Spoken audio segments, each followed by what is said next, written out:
자,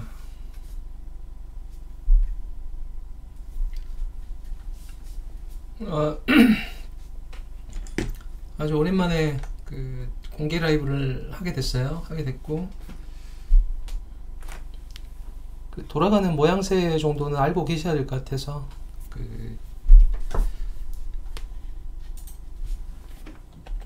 오늘 할 이야기는 여러분들에게 어떤 송편 만들 재료를 줄 거거든요. 제가. 그래서 여러분이 송편을 만들든 그걸 만두를 만들든 무슨 라면을 떡을 만들든 그 이제 자기 능력껏 하는 거예요. 그래서 지금 이제 중요한 것은 우리가 뭘 알아야 뭘 요리를 할 거 아니에요. 뭐 재료가 있어야지. 그래서 돌아가는 이제 판세에 이제 그러니까 여러분이 이제 쉽게 이제 뭐 접하기 이제 좀 알아내기 어려운 재료 있잖아요. 그 마법의 가루라고 해야 될 수도 있고 뭐 어찌됐든 뭐 감칠맛의 재료가 될 수도 있고, 근데 그러니까 이런 거예요. 그러니까 콩나물국이란 게 되게 쉽지만 콩나물국을 또 감칠맛나게 이제 만들기가 쉽지가 않잖아요. 그게 아니면 이제 뭐 맛이 없어서 버릴 수도 있고 막 그런 여러 형태가 나올 수가 있는데, 이제 여러분들하고 이제 감칠맛을 내야 되는 것을 어떻게 할 것이냐 뭐 그런 이야기일 수도 있고, 그래서 우리에게 어떤 재료가 주어지면은 이제 각자의 역량과 능력과 상상에 따라서 이제 무엇인가를 만들어낼 수 있을 거라고 생각하고, 이제 그런 정도의 이야기를 잠깐 좀 드리고 끝내도록 하겠습니다. 그래서 항상 본질이라는 부분을 생각을 해야 돼요. 본질. 그래서 오늘은 이제 본질 쪽으로 이제 여러분들이 지금 이제 다 포함해서 그러니까 우리가 지금 죽을 수 있는지 살 수 있는지 아니면 여기에 이제 어떤 트릭이 섞여 있는지, 뭐 가능하면 올가의 전주들이 사고하는 본질적인 부분은 무엇인가에 대해서 뭐 길게보다는 짧게 이제 뭐 제가 할 수 있는 부분만 이제 약간 좀 말씀드리는 정도만 생각하겠습니다. 그래서 일단 가장 중요한 거는 이제 여러분과 제가 이제 죽을 수냐 살 수냐 요걸 결정을 먼저 해야 되고, 그 다음에 이제 어차피 뻔한 이야기는 의미가 없어요. 어차피 뻔한 이야기들은 그 밥의 그 나물은 굳이 뭐 기대할 게 없어요. 언제나. 그래서 중요한 거는 본질을 정확히 추정하는 거예요. 그래서 지금 죽을 수냐 살 수냐 이거 결정을 조금 하고, 그리고 이제 우리가 이제 셜록 홈즈처럼 되는 거예요. 오늘은 저하고 이제 셜록 홈즈 놀이를 할 건데 솜에 묻은 잉크 방울 하나에서 전체 윤곽을 뽑아내야 돼요. 왜냐면 우리는 제한된 정보가 있고 정보가 많다고 그래서 도움이 되는 건 아닙니다. 그럴 것 같으면 정찰 위성에서 찍는 사진 3천만 장 여러분 날마다 보면 되죠. 여러분이 전쟁이 두렵다면은 위성 사진 3천만 장 한 달 내내 들여다봐도 돼요. 그게 뭔 의미가 있겠어요.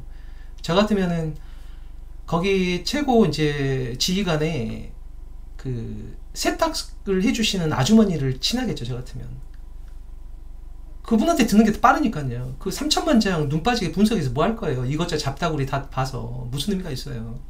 뭐 돈 많으면 한 3,000명 고용해갖고 볼 수도 있겠지만 거기 식당 아주머니나 세탁소 아주머니랑 친해지면 훨씬 편한 거 아니에요. 슬쩍 들어보면은.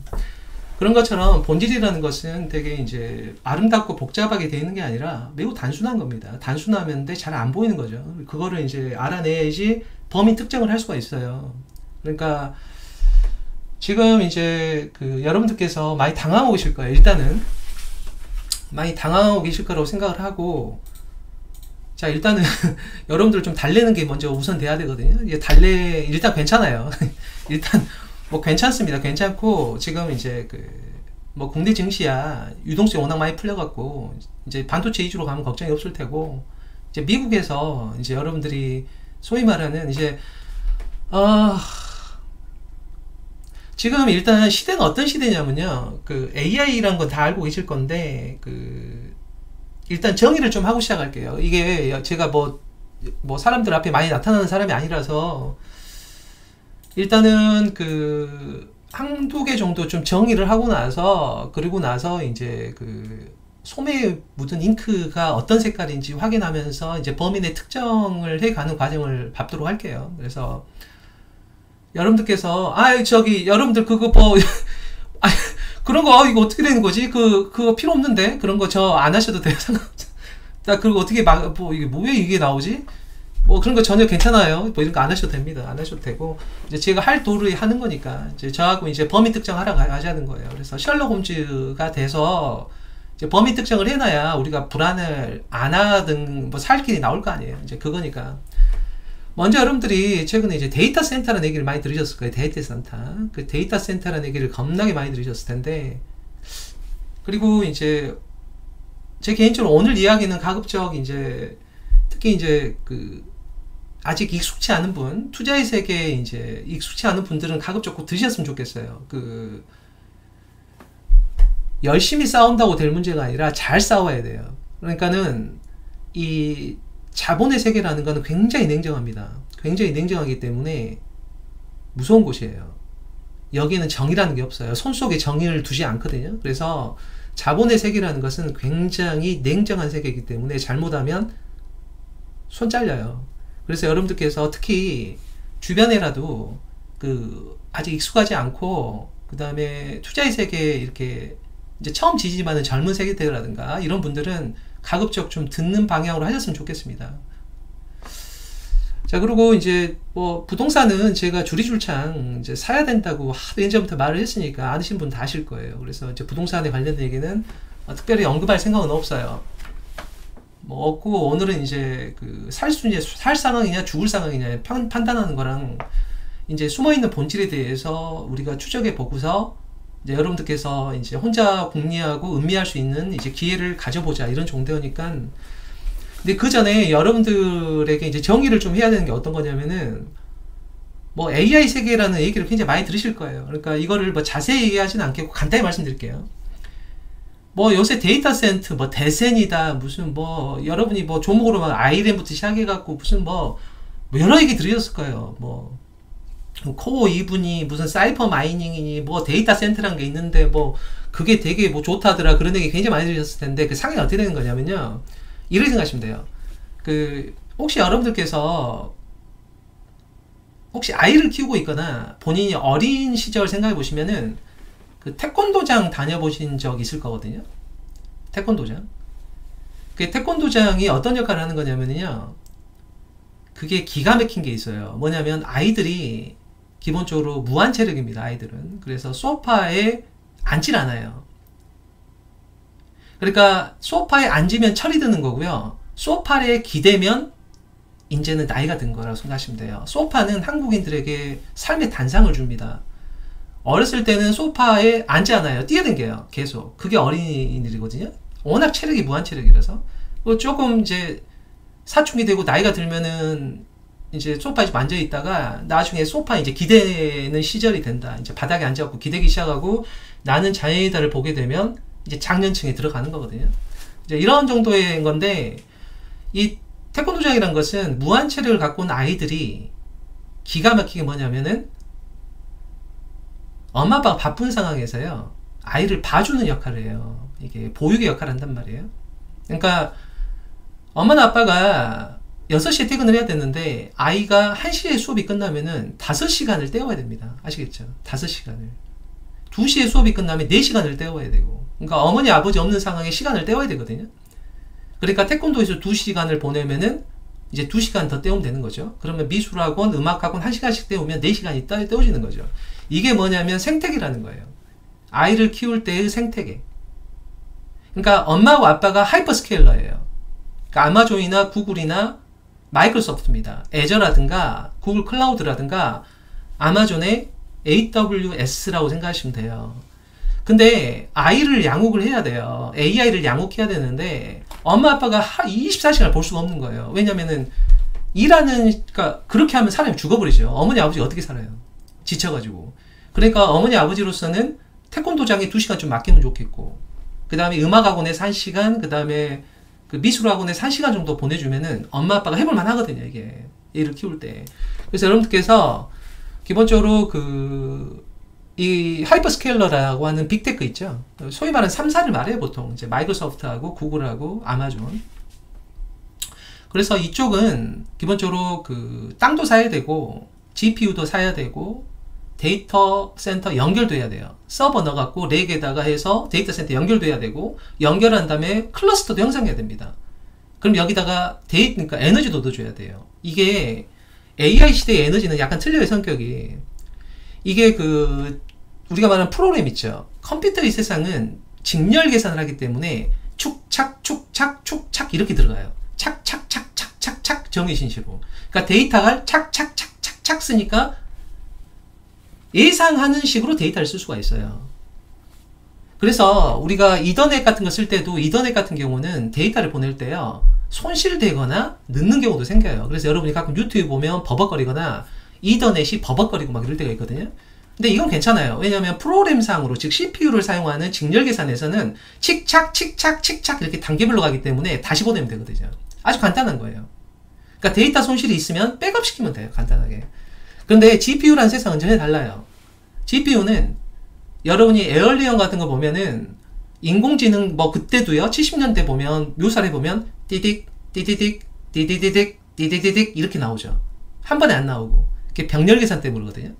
이 행렬 계산을 동시에 하기 때문에 무지막지하게 그 당시에 괴력을 발휘해야 됩니다. 어마어마하게 밥을 많이 먹어요, 인공지능 자체가. 그러니까 GPU라는 것은 CPU와 틀려요. 직렬 계산을 하지 않고 이런 행렬 계산을 마이크로 세컨드마다 계속 한다고 생각하시면 돼요. 평소에 놀고 있다가 여러분이 아무것도 안 물어보면 놀아요. 얘가 놀고 있다가 갑자기 뭐 이명록 선생 설명해줘 이런 식으로 하면 막 찾으면서 생각하면서 추론의 결과를 뽑거든요. 학습 알고리즘을 기반으로. 뭐 이 얘기는 이제 복잡하게 하면 너무 이제 길어지니까 이건 생략하는데 어쨌든 학습과 추론도 굉장히 구별되어 있는 거예요. 지금은 일반 인공지능 가려면 이렇게 하면 안 돼요, 결론으로 말하면. 자, 어찌됐든 그래서 그 하이퍼스케일러들이 하고 있는 건 뭐냐면은 GPU라는 걸 집어넣어서 병렬 계산을 계속 해야 되니까 어마어마하게 에너지를 많이 씁니다. 놀 땐 놀다가 갑자기 막 엄청나게 밥을 먹기 시작해요. 막. 이게 이제 감당이 안 되기 때문에 일반적인 화력 엔진, 화력 발전 이런 건 잘 안 되고 여기에 넣어야 되는 게 지금 뭐 제일 좋은 거는 원자력을 넣는 거예요. 원자력을 넣는 것이고 그것이 이제 멀어지게 되면 이제 전력 손실도 있을 수 있고 제일 좋은 거는 발전하고 그 옆에 에너지 저장해 놓으면 될 거 아니에요, ESS로. 그 대장이 테슬라라고 하는 거죠. 그리고 이런 뭐 ESS 쪽에 갔을 때 무슨 연료 전지를 쓸 거냐, 뭐 리튬이 아니라 젠 같은 경우는 뭐 아연 기반으로 갈 거냐 이렇게 또 나눠집니다. 왜냐면은 장주기가 따로 있어요. ESS는 길게 저장을 하는 게 중요하잖아요. 그래야 밥 줄 때 막 줄 거 아니에요. 한 번에 놀고 있다가. 그래서 장주기 쪽으로 가려면 아연 기반의 기술도 좀 필요하고 아무튼 복잡한 얘기긴 하지만 무슨 말이냐면은 우리가 알고 있는 그 하이퍼스케일러가 사는 게 이렇게 복잡하다고요. 그러니까 구글이나 마이크로소프트나 아마존은 삶이 참 피곤합니다. 왜냐하면 땅도 사야 되고 GPU도 사야 되고 GPU가 평소에 놀다가 밥을 무지하게 먹어요. 막 물어보면은. 그러니까는 에너지도 막 갖다 써야 되거든요. 그러려면은 지금 SMR은 지금 원래 뭐 잠수함이나 항공모함에 들어가는 거 조금 키운 거죠. 근데 이게 이제 실증된 게 이제 중국에서 했다는 말은 있는데 미국에서 이제 특허를 갖고 있는 게 뉴스케일 파워예요. 그리고 오클로 같은 경우는 이제 폐기된 핵 연료봉을 재사용해서 다시 해보겠다. 뭐 이런 논문 속의 기술 비슷한 건데 지금 미국 이제 국방부에서도 플루토늄을 공급하겠다는 발표를 하는 것처럼 전략 산업이라고 생각하시면 돼요. 근데 이게 당장은 못 들어가니까 이제 그 가운데 들어가는 게 가스터빈 이런 거 있죠. 연료전지 이런 것들이 이제 에너지로서 각광을 받고 있었다는 거죠. 근데 여기서 여러분이 대충 느끼는 게 땅 사야 되고 GPU 사야 되고 GPU를 또 구리선으로 연결해야 될 거 아니에요. 뭐 그러면 이제 크리도 테크놀로지라든가 엔비디아 기반의 예술이 있는 거고 이거를 또 공격하는 친구들도 또 나와요. 이렇게. 그래서 이제 치고받고 하는 그런 상황이거든요. 그렇게 되고 이제 그 데이터 센터가 생기게 되면은 이제 전반적으로 물리적 거래를 연결해야 되잖아요. 연결을 할 때 GPU만 다 사용하기 돈이 너무 많이 되니까 좀 저렴하게 어떤 특화된 부분만 따로 만들 수 있느냐. 그런 게 이제 ASIC 칩이라든가 이제 이런 식으로 이제 전개되는 상황 속에 에너지도 들어가야 되고 그러면 소프트 보안도 들어가야 되고 그러면 냉각도 들어가야 되고 그러면 덩치가 겁나게 커지죠. 그럼 이걸 어떻게 감당할 거예요? 그러니까 돈이 필요하다고요. 그러니까 돈. 이 돈이 필요한 거예요. 돈이 있어야 할 거 아니에요. 이 돈이 있어야 된다니까요. 그러니까 유동성이 세계예요. 그래서 첫째도 둘째도 유동성이에요. 이런 세계를 살렸어요. 한 5달 정도, 6달 정도. 첫째도 둘째도 유동성이다 라고 일단 생각을 하셔야 돼요. 그러니까 제가 정의를 먼저 하려고 그러는 거예요. 여러분들하고 바로 어려운 얘기 하면은 복잡하실 테고, 여러분들이 지금 살아가는 세계관 자체가 이런 세계관이에요. 여기에서 이 하이퍼스케일러 입장에서는 얘를 한 2시간만 맡아주면 좋겠는 거예요. 하도 힘드니까. 엄마 아빠 체력이 떨어져요. 그래서 태권도장에 좀 보내고 싶은데, 그 태권도장 있죠. 태권도에 특화된 아이 보육 및 훈련 기관이요. 그게 바로 데이터 센터예요. 그것이 여러분이 흔히 들어봤던 무슨 아이렌이라든가 뭐 코어이브라든가 뭐 그 사이퍼 마이닝이라든가 뭐 들어보셨을 거예요. 이제 그런 기업들이 그런 태권도장 생각하시면 돼요. 그 다음에 미술학원 따로 있고 음악학원 따로 있고, 이제 이런 식으로 해서 이제 그게 데이터 센터라는 것이고, 이제 그게 이제 미국에서는 그 아이들을 반드시 태권도장에 보내야 되니까 그리고 이제 엔비디아 입장에서도 이제 어쨌든 그래요. 엔비디아가 좀 교활합니다. 그러니까 엔비디아가 상당히 교활한 면이 많아요. 이제 얘기가 기니까 안 하겠는데, 엔비디아는 상당히 교활한 기업이라고 생각하시면 돼요. 그래서 교활하게 이거를 또 잘 이용해 먹고 있어서 그동안 이제 유동성 갖고 데이터 센터까지 이제 생태계가 확장되는 상황이 있었고, 이제 에너지까지 확장되는 상황이 있었고, 막 그런 상황인데, 지금부터는 이제 누군가의 솜에 있는 잉크 색깔을 갖고 이야기를 할 거예요. 이제 우리가 관측을 하는 거거든요, 이게. 그 관측이 뭐냐면은, 여러분들이 지금 뭐 미국 주식 시장이 뭐 좀 이상하다, 좀 불안하다, 이런 생각을 하는 게 뭐냐면, 솜에 묻은 그 빨간색 잉크 때문에 그래요. 그게 그럼 도대체 뭐냐, 그게. 그 얘기를 좀 할 건데, 이제 여러분들께서 모르겠어요. 그 세상에서 이런 얘기를 하는지 안 하는지는 전 잘 모르겠으나, 이제 제일 중요한 거는 유동성. 첫째도 둘째도 유동성이었어요. 유동성이었고, 이 유동성은 크게 3가지 갈래로 들어왔었습니다. 그동안 3가지 갈래가 있어요. 미증시의 유동성이라는 것은.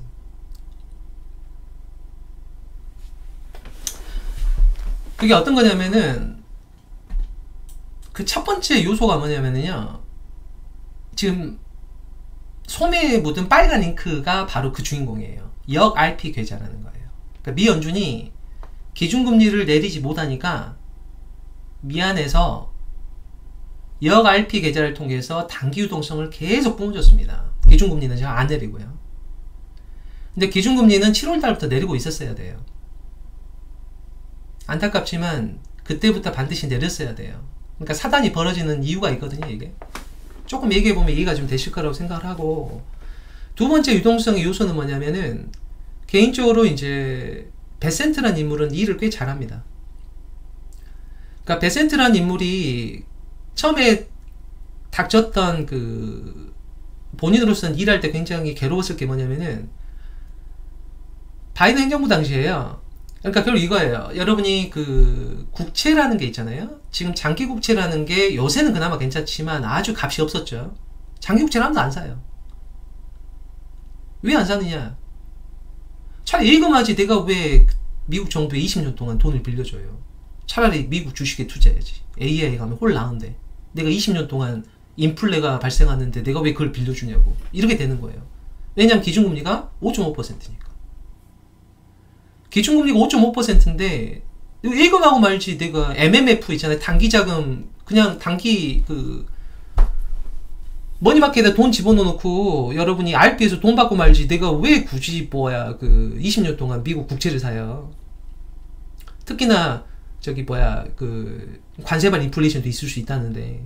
그러니까는 장기 국채는 형편없고, 그 다음에 바이든 행정부 당시에 인플레가 엄청 심했잖아요. 그래서 기준금리를 5%까지 올려버립니다. 5.5%까지.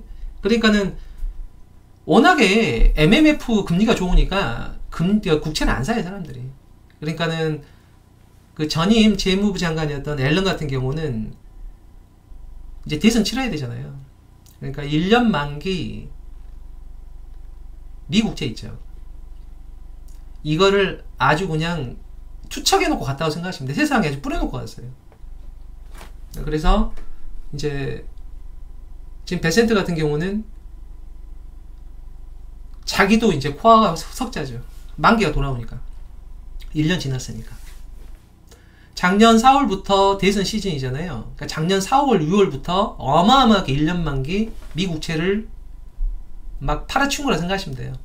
그리고 이제 만기가 돌아오니까 베센트 재무장관도 그거 빨리 메워야 되고 요런 상황이 됐고, 그래서 이제 베센트 미 재무장관에서 우리가 그 능력에 대해서 믿을 수 있는 건 어떤 거냐면은요, 이분이 하는 것은 중장기 자금에 대해서 계속 맡고 있어요. 그러니까 여러분들이 국내 증시도 마찬가지고 미국 증시도 그렇고 베센트 미 재무장관의 그 지분이 상당히 큽니다. 상당히 일을 잘해요. 일을 잘한다고 보셔야 돼요. 그래서 이 양반이 왜 중장기 자금을 막아주냐면은요, 이 양반이 큰일 터지기 전에 반드시 국채 바이백을 미리 해놔요. 기존에 발행됐던 국채를 재매수해주는 거죠. 그리고 시중에 유동성을 집어넣어주는 거예요. 좀 단단하게. 그러면 그걸 가지고 AI 쪽에 이제 돈이 들어가도록 유도를 계속 해주는 거죠. 그러니까 이게 두 번째 요소가 돼요. 여러분들께서 제가 지금 하는 얘기를 다 알고 있다면 정말 다행이에요.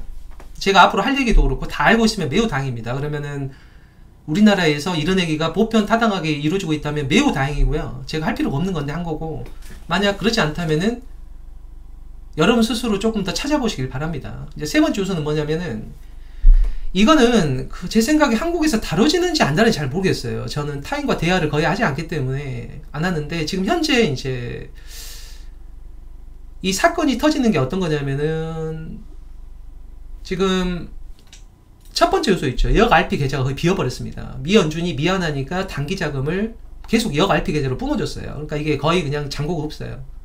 요 문제가 있고요. 그 다음에 숨어있는 독수가 있습니다. 독침. 이 독침이 뭐냐면, 지금부터 하는 얘기는 약간 여러분이 영어가 들어가서 조금 생소할 수는 있는데 중요한 거예요. 이게 뭐냐면은 하이 일드 스프레드라는 게 있어요. 하이 일드 스프레드가 뭐냐면은, 미국채는 안전한 거거든요. 안전한 건데, 지금 미국의 장기국채 있죠.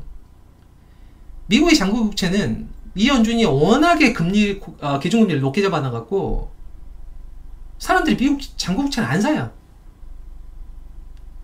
그러니까 미장기국채가 인기가 없으니까 이 미장기국채를 사는 사람에게 기회보상을 하겠죠. 그러니까 미국의 장기국채 금리는 오를 수밖에 없어요. 간단한 논리예요. 기준금리가 하도 높으니까 사람들이 예금하거나 MMF에 돈을 넣어놓지, 그리고 아니면 AI 투자를 하지, 미국의 20년물, 30년물 국채는 아예 안 산다. 그러니까 미국의 장기국채는 아주 값이 싸다. 이렇게 싸구려 국채를 사주는 누군가한테는 기회보상을 더 많이 해줘야지 사람들이 살 거 아니에요? 그래서 미국의 장기국채 금리는 굉장히 높았다. 지금도 높고. 자, 이런 조건 하에서 미국에 신용등급이 낮은 회사채 있을 거 아니에요. 건설사도 1군 있고 2군 있고 3군이 있잖아요. 이런 식으로. 예를 들어 3군 건설업체들이 발행하는 회사채. 신용도가 되게 낮을 거 아니에요. 부도날 수도 있으니까. 이렇게 신용도가 낮은 상품, 낮은 회사채를 사주는 사람들에게 기회보상을 해줘야 되죠. 그래서 신용등급이 낮은 회사채에 대한 기회보상, 즉 회사채 금리 있죠. 이거하고 안전자산이라고 불렀던 미국의 장기국채 금리랑 거의 비슷해요. 이게 바로 하이힐드 스프레드가 최저다, 거의 붙어있다 라는 뜻이에요. 이해되시죠?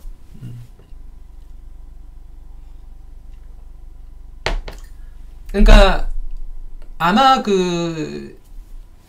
이야기가 잘 안 나오긴 할 건데 상황 자체가 그렇게 돼 있다고요. 그러니까 쉽게 말하면 여러분이 AI 관련해 갖고 이름만 묻어 있는데 그 회사가 회사채를 발행했다. 그거하고 미국의 장기국채 금리랑 거의 비슷하다는 거예요. 그럼 무슨 말이에요?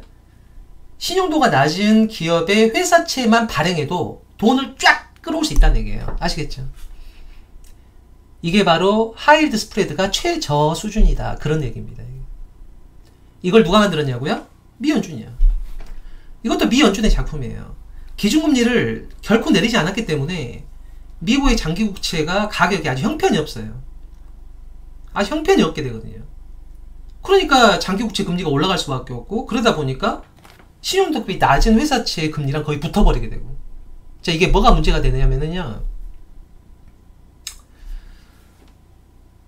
사모펀드든 헤지펀드든 뭐 심지어 무슨 그 증권사든요, 내가 막 보니까 신용등급이 낮은 회사들이 보여. 근데 뭐 AI가 묻어있다든가 요새 테마에 좀 묻어있는 기업들이 있으면 회사채 발행을 하잖아요.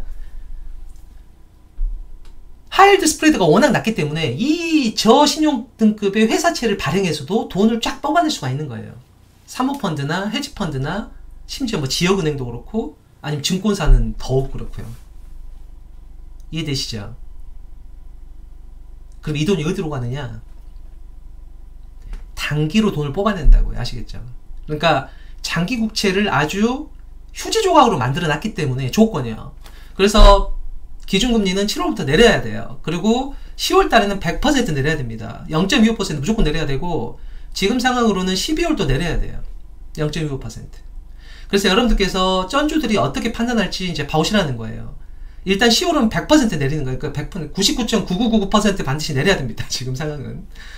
그래서 그 결론적으로 말하면 그림자 금융이라고 볼 수가 있어요. 사모펀드나 헤지펀드나 증권사나 지역은행이나 막 요런 친구들이 이 저신용 등급 회사채를 이용해 갖고 돈을 막 땡겨내요. 그걸 단기 유동성을 뽑아내거든요. 이게 세 번째 요소예요. 그러니까 미연준의 첫 번째 요소는 역 RP 계좌는 미안하니까 계속 단기 유동성을 미연준이 믿을만한 돈을 뽑아주는 거고요. 그 다음에 이제 베센트 재무장관은 중기 이상의 유동성에 대해서 확증을 해줍니다. 그러니까 관세 협상이 안 될 것 같으면 국채 바이백을 미리 해놔요. 그럼 유동성을 확 집어넣어 놓거든요. 그러니까 이런 식은 좋은데, 이제 세 번째 요소가 문제라는 거예요. 이 하이힐드 스프레드가 너무 낮아요. 이거는 미연준의 작품이에요. 안 좋은 작품. 그래서 이렇게 땡겨온 자금은 뭐냐면 레버리지로 튀깁니다. 이게 레버리지로 튀겨요.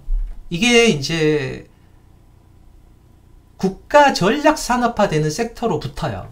그러니까 여러분 혹시 제가 이제 뭐 개인적으로 이제 제 유튜브에 보면 그 제목이라도 보시라고 자꾸 말하잖아요. 거기에 제가 힌트도 집어넣기 때문에 거기 많이 나온 단어가 첫째도 둘째도 유동성이고요.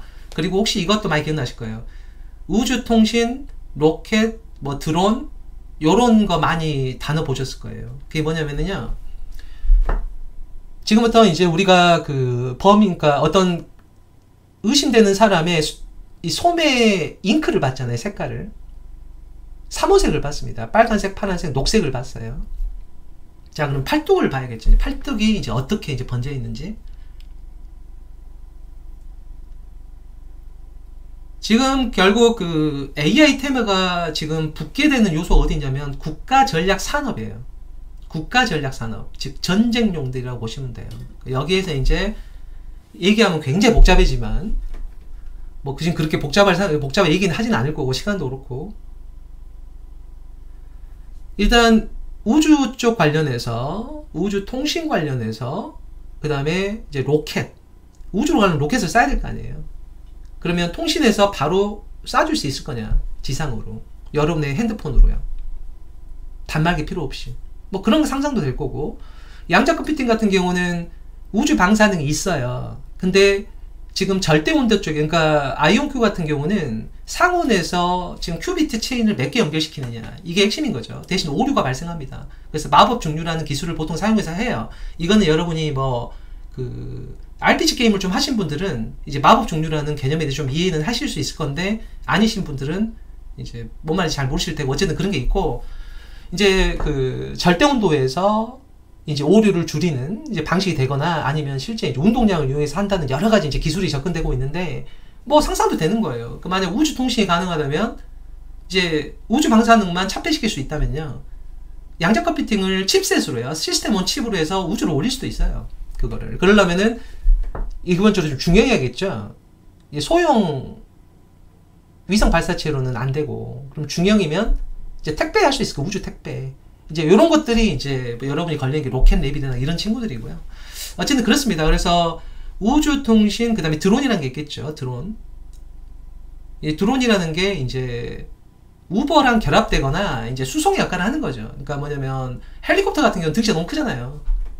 착륙장도 굉장히 커야 되고, 그 다음에 파일럿도 훈련 많이 해야 되고. 근데 이제 드론이라는 것은 이제 정해진 루트 따라서 이제 떠갖고 슬쩍 가는 개념이니까요. 승객만 태워갖고서. 그러니까 나중에 지나다 보면은 이제 그런 것이 산불 이제 화재 만약 추력이 높아진다면, 그러려면 이제 연구 자석이 필요하겠죠. 연구 자석 만들 때는 반드시 히토류를 뿌려야 합니다. 히토류. 그래야 자성이 유지가 돼요. 어쨌든 그래서 이런 것들이 다 이제 첨단 산업에 히토류가 들어가게 되는 거고, 그리고 이제 이런 드론이나 이런 것들은 다 전쟁 무기가 되는 거죠. 그러면 이제 레이더도 개발해야 되잖아요. 이제 그런 레이더, 그럼 다 군사형이란 말이죠. 이런 것들은 이제 트럼프 행정부에서 행정명령의 대상이 될 수가 있는 부분들이 있어요. 그래서 이제 이런 것들에 대해서 단기 자금이 뿜어서 그쪽으로 붙는 거죠. 그래서 여러분들께서 뭐 제가 방금 말씀드렸던 우주항공 통신 드론이나 뭐 양자 컴퓨팅이라든가 뭐 이런 쪽은 막 몇 배가 올라가고 하는 것들이 이제 세 번째 요인에서 상당히 영향을 많이 받습니다. 그러니까 하이드 스프레드가 최저이기 때문에 거기서 소위 말하는, 그러니까 약간 나쁜 성격의 단기 레버리지 유동성이 막 튀어나와요.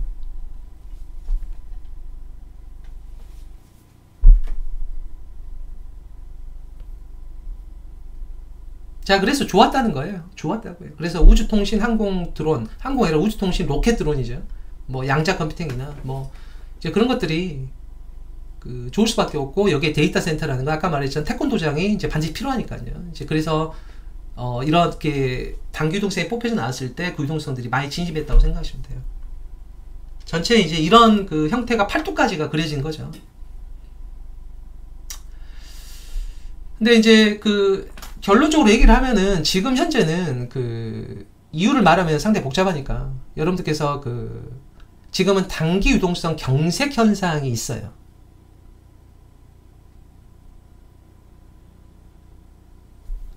그러니까 단기 유동성이 약간 경색되고 있습니다. 지금 이 말은 바꿔 말하면 아까 레버리지 유동성 튀긴 것 쪽 있잖아요. 그쪽에서 돈이 나간다는 소리죠.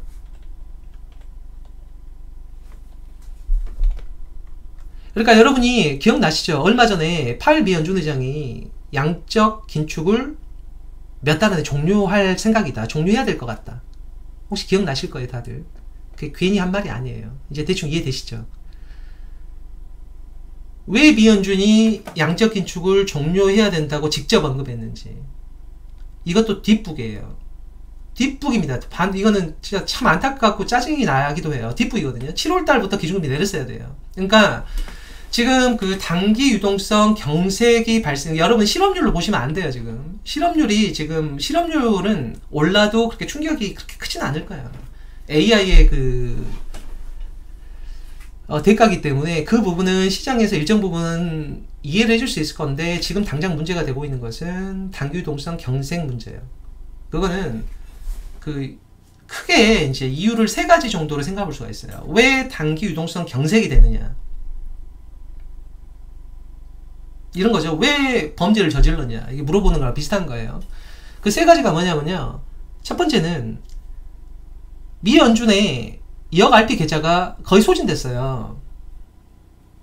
이해되시죠? 잘 보세요. 손가락이 3개가 있는 거예요. 이 3개가 있어요. 지금 이 3개가 있는데, 이 대장이 누구냐면 미연준이에요. 이게 미연준이거든요.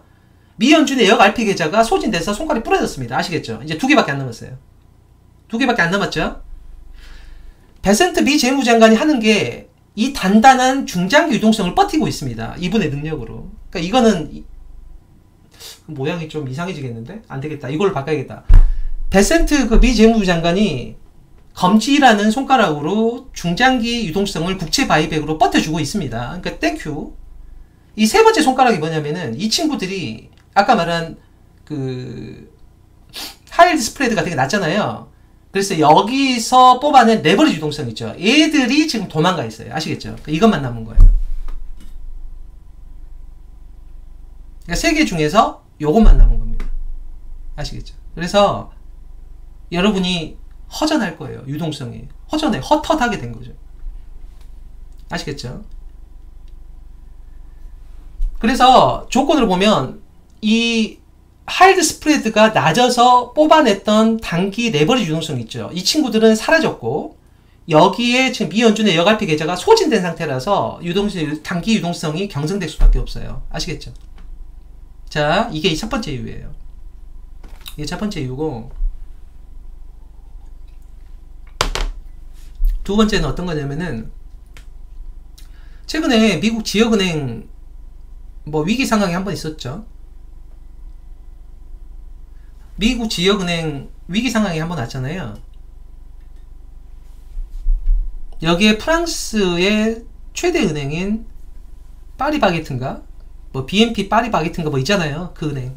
뭐 그런 상황도 있고. 자, 그래서 미국 지역은행 상황이 발생하면서 단기 유동성이 숨은 것도 있습니다. 이게 두 번째 이유가 돼요. 이게 근본적으로 이것도 미연준의 작품이에요. 왜냐면은 기준금리가 워낙 높으니까 상업 건물은 특히나 레버리지를 많이 가지고 건물 매입을 하잖아요. 이게 거의 부실화되어 있어요. 왜 그러냐? 상업용 건물은 주로 지역은행들이 많이 담당하거든요. 그 대치를. 그래서 꼬리에 꼬리를 물 수 있다는 위험성을 갖고 있다는 거예요. 아시겠죠? 이것도 파일의 작품이에요. 7월부터 기준금리 내렸어야 돼요. 지금 10월달은 100% 내린다고 보셔야 돼요. 12월도 내려야 됩니다. 지금 상황으로 보면은. 내려야 돼요. 그래야 좀 수월하게 갈 수가 있어요. 상황 자체가. 그래서 지금 미국 지역은행이라는 것도 결국은 상업용 대출 부실화 문제예요. 금리가 너무 높아요.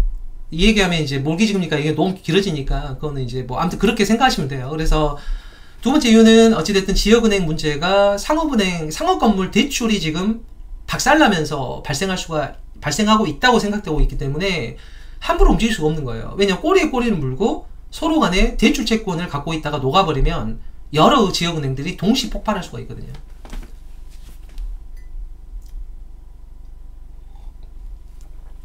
그러니까 상업건물 대출이라는 게 중성자랑 비슷한 거예요. 원자에 가서 막 두드려 패버리는 거죠. 상호 연쇄 반응으로 폭발해 볼 수가 있기 때문에 그게 좀 문제가 있다. 이제 이런 얘기라고 생각하시면 되고, 이제 세 번째가 뭐냐면은 여러분들 흔히 아는 얘기예요. 이거는 흔히 알지만 그냥 스쳐 지나가듯 생각할 수 있는 그런 요소. 그게 뭐냐면은 최근에 코인 청산이 있었잖아요. 코인 청산해서 뭐 생애 마감한 사람도 있었다더라. 뭐 그런 얘기 들어보셨죠? 그래서 이거는 또람프의 작품입니다.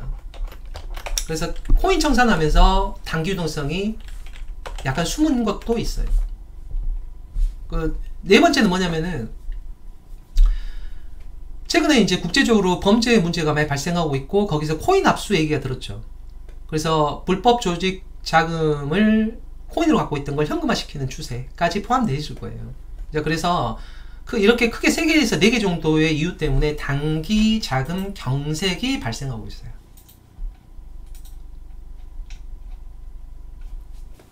자, 그래서 어찌됐든 이제 이 장단기 금리 역전이 해소됐는데 이게 앞으로 미연준이 잘해야 돼요. 이게 경우의 수가 두 가지가 있는데 굉장히 복잡해질 수가 있습니다. 이게 지금 상황이. 그러니까 지금 당장은 말 안 하겠는데 어찌됐든 그 10월 달에 무조건 내려야 돼요. 기준금리 내려야 되고 12월도 내려야 합니다. 지금 상황으로 보면은. 그래야 그 아주 복잡한 경우의 수를 제거할 수가 있어요. 그러니까는 지금 올가 전주들 입장에서는 유동성이 많이 풀려있는 상태에 단기 유동성은 경색대에 있어 숨어 있거든요. 그리고 지금 이제 레버리지 튕겼던 데이터 센터나 우주 뭐 통신 뭐 로켓 항공 드론 양자 막 이런 쪽 있잖아요. 히토류까지 이런 부분에 대해서 지금 자금을 다 뺄 거냐, 지금 잠깐 기다리고 있다가 다시 펌핑할 거냐, 아니면 M7으로 돌아갈 거냐, 실적 시즌에 맞춰갖고요. 이런 여러 선택지를 놓고 볼 때 지금 중요한 거는 미연준이 복잡한 경로로 가는 경우의 수를 제거해 줄 것. 그러나 미연준이 과연 복잡한 경우의 수로 가는 이 시나리오를 제거해 줄 건지에 대해서는 저도 지켜볼 생각이에요. 그래서 어쨌든 그 정도로 생각을 하시고 일단 10월 달에는 99.9% 내려야 돼요. 12월도 내려야 됩니다. 상황으로 보면은. 그래서 이걸 내리게 되면 뭐 오늘 말씀드리지 않았던 복잡한 경우의 수는 상당 부분 제거가 되기 때문에 조금 편해질 거예요. 그래서 결론적으로 말하면 12월까지 내리면 돼요. 그러면 여러분들이 죽을 수는 피할 수가 있고 10월만 내리게 되면 여러분이 잘못하면 팔이 부러지는 경우도 생길 수도 있다 정도 생각하시면 될 것 같고, 이제 이런 거는 이제 워낙 요새 정보가 많으니까 뭐 여기저기 나오지 않겠어요. 뭐 어쨌든 뭐 그런 상황으로 좀 생각을 하시면 좋을 것 같고, 그래서 여러분들께서 대충 이제 들어보시니까 이제 느낌이 오시죠? 그러니까 소매에 묻은 잉크를 통해서 우리는 팔뚝에 번지는 것을 확인해서 대충 상반신의 그림자 정도는 확인을 하는 거예요. 그래서 3천만 장의 윗선 사진 날마다 공부한다고 적의 동태를 할 수 있는 게 아니에요. 그냥 거기 장군에 거기 요리사랑 친한 게 더 빠르다니까요. 그 장군의 운전사랑 친한 게 더 빠른 거 아니에요. 이제 그게 이제 운용의 묘라는 거고, 그게 전술적 선택이 돼야 되겠죠. 그러니까 열심히 한다고 될 문제가 아니라는 거죠. 그러니까 정보가 많다고 될 문제가 아니라 본질을 제대로 추력을 해야 돼요, 항상. 그래서 일단 여러분이 들으시면 알겠지만은 전반적으로 지금 이제 코인 같은 경우는 단기 자금이 경색이니까 조금 안 좋겠죠. 그럼 계속 안 좋을 거냐? 그러면 다시 좋을 거냐? 지금은 이제 안 좋은 걸 여러분이 지금 제가 말씀드렸잖아요. 그러니까 지금부터 공부하시거나 뭐 워낙 정보가 많으니까 찾아보세요. 이제 그러면 이대로 비트코인이라는 게 되게 안 좋을 거냐? 그럼 어느 시점에서 뭐 다시 올라간다면 어느 시점이어야 되느냐?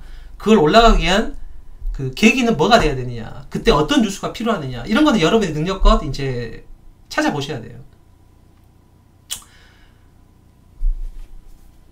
그리고 이제 마지막으로 이제 여러분께서 이제 좀 고민하실 부분만 전달하고 오늘은 이제 마치도록 하겠습니다. 뭐 지금 여러분이 마지막으로 이제 의심을 하고 끝내면 돼요. 의심을 하셔야 돼요. 의심을 하자는 거죠. 의심을 해야 돼요. 뭘 의심해야 되느냐? 도대체 이제 뭘 의심을 해야 되는가? 의심을 당연히 드는 게 있어요. 지금 잘 보시면은. 좋아. 지금 당기유동성 경색으로 우주항공, 통신, 드론, 양자, 히토류, 코인 쪽에서 돈이 빠져나왔어요. 숨었어요. 근데 그것만 숨었나요? 금에서도 빠져나왔잖아요. 금에서도. 이거는 금이라는 것은 중국과 미국의 대결 상황이에요. 코인 대 금이라는 것은. 어쨌든 뭐 그것까지 얘기하면 너무 복잡하니까 놔두고, 일단 금에 지금 팩트만 말하면은 금에서 돈이 빠져나왔잖아요. 그죠? 지금 금에서 돈이 나왔단 말이에요. 금에서 돈이 나왔는데 잘 보세요. 범인이 빨간 잉크의 소매를 보고 우리가 지금 추론을 하기 시작한 거예요. 셜록 홈즈로 돼서 추론을 했어요. 근데 팔뚝에 보니까 위쪽에도 슬쩍 번져 보여요. 거기까지 알았어요. 그리고 상반신의 그림자까지 대충 확인했거든요. 근데 네 손에 있는 번쩍이는 게 있단 말이에요. 금이거든요. 번쩍이에요. 번쩍이었어. 근데 눈 딱 떠보더니 봤더니 손에 그게 번쩍이 안 보이네. 그거잖아요. 지금 아까 내가 딱 여기 소매 발 때는 금이 있었는데 지금 눈 감고 딱 다시 봤더니 금이 안 보여. 그러면 그게 어디 갔지? 네 손에 있는 칼이 어디 갔냐는 거예요. 아까 그 칼을 들고 있었잖아요. 소매, 뭐냐면 우리가 처음에 봤던 건 소매 여기를 봤다고. 여기를 봤더니 빨간색 잉크가 묻어 있었다고요. 근데 언뜻 봤을 때 분명히 칼이 보였어요. 이게 금인데 다시 자세히 여기 보고 딱 보니까 칼이 안 보여요. 금이 안 보인다고. 그러면 어디 갔냐는 거예요. 이게 어디 갔냐는 거죠. 그러니까 의심을 해봐야 돼요. 그러니까 금에서 빠져나온 유동성이 어디로 갔냐고. 지금 그걸 찾아야 돼요. 그거를 지금 추적해내야 됩니다. 지금 그러면 코인으로 지금 들어갔냐고. 일단 금에서 빠져서 코인으로 들어간 정황이 있냐고. 그거는 잘 안 보이네요. 그러면 코인으로 들어간 흔적은 잘 발견이 안 된다는 거예요. 그럼 칼로 사람을 찌른 건 아니거든요. 빨간색이 더 안 비치니까. 그러면 코인으로는 안 들어갔어. 그럼 경우의 수는 제거해야겠죠. 그래서 코인으로 유입된 흔적은 보이지 않는다. 그렇다면 유동성이 그러면 어디로 진행하냐는 거예요. 이 손에서 빠져나온 칼이, 이게 중국집 요리사에 도마로 사용되면 요리가 될 거고, 더 나쁜 놈한테 가면 이게 범죄 도구가 될 거고, 이 그 자객에게는 자기 직업의 수단이 될 거고 그럴 거 아니에요? 이게 어디로 쓰일 거냐는 거예요. 이거를 추정을 해야 돼요. 그래서 금에서 빠져나온 유동성에 대해서 범인 추적을 하고 있어야 됩니다. 이게 과연 중국집 주방장의 거기 숙소로 들어가 있는 건지, 아니면 자객의 그 옷 속에 들어가 있는 건지, 아니면 어떤 깡패의 손에 다시 잡혀 있는 건지에 대해서 확인을 해야 돼요. 그래서 지금 현재 코인으로 들어간 흔적은 없어요. 코인으로 들어간 흔적은 없거든요. 그러면 어디 쪽이냐는 거예요. 그러면은 정리를 해보면 기존의 단기 유동성 레버리지가 유입되었었던 데이터 센터나 뭐 우주통신, 로켓 드론, 양자, 에너지 뭐 막 요런 쪽으로 들어갈 거냐, 그러니까 다시 재진입을 할 거냐를 정찰을 하셔야 돼요. 그럴 거냐. 그 저기 그 콩고기 그런 거 하지 마시고 콩고기 그런 거 그 예전에 게임스타 뭐 저한테도 추억이 있었던 건데, 이제 그런 거는 뭐 하시겠으면 한 20만원 30만원 갖고 그 밤새도록 하세요. 지금 같은 경우 여러분이 꼭 그렇게 카지노를 가야 카지노가 아니에요. 이제 그 밤새도록 한 50만원 가지고요 밤새도록 노는 거예요. 비욘드 미트 계속 배팅하고 뭐 수익 실현하고 또 들어가고 손해보고, 그리고 옆에 이제 밀크커피 있잖아요. 그 믹스커피 이제 한 잔씩 마시고 이제 아침에 이제 새벽에 이제 지나갖고 해가 뜨잖아요. 그게 카지노거든요. 그러니까 그러고 나서 이제 배경음악으로 산속에 막 새소리 같은 거 있잖아요. 요런 거 틀어놓으면은 그게 바로 이제 카지노에서 하루 노신 거예요. 그러니까 굳이 멀리 가려고 하지 마시고, 정하고 싶으면 비욘드 미트 같은 거 갖고 뭐 여기서 이제 그 새벽까지 노시면 됩니다. 한 50만원 갖고 그러시면 되고. 자, 그래서 자, 이런 경우로 갈 거냐, 기존에 그 펌핑했었던 단기유동성이 펌핑했었던 섹터로 재진입하는 건지 정찰을 하시고요. 그게 아니다 그러면 이제 앞으로는 단어가 있어요. 실적 시즌이에요. 아시겠죠?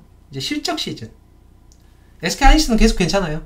실적 시즌입니다. 실적 시즌. 그래서 실적 시즌이라고 생각을 하셔야 돼요. 그러니까 실적 시즌이거든요. 그동안은 유동성 장세였습니다. 특히 그 약간 저질의 레버리지 단기 유동성이 펌핑 되었던 게 맞아요. 미연준의 작품이기 때문에. 그래서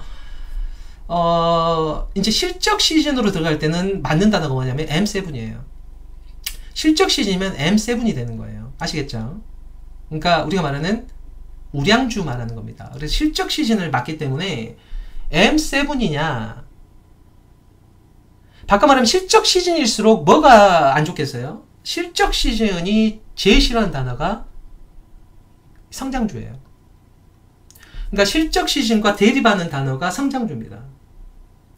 그래서 실적 시즌의 향기가 강하면 강할수록 성장주는 힘을 쓰기가 어려울 수가 있어요. 그래서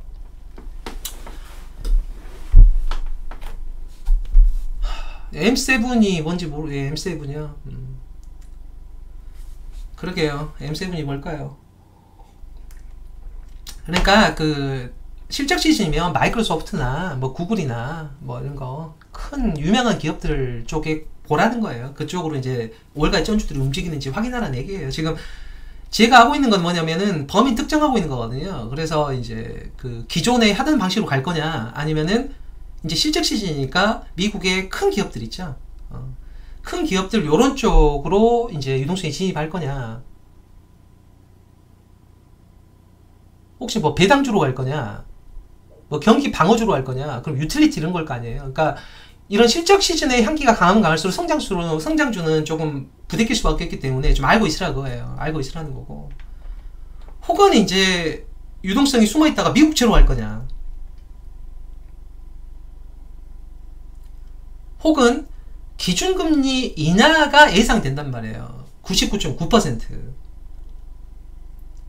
99.9% 기준금리 인하가 예상되고 있잖아요. 지금 단기유동성이 숨어있단 말입니다. 근데 지금부터 이제 여러분이 셜록 홈즈처럼 추적을 하란 말이에요. 정찰을 하고.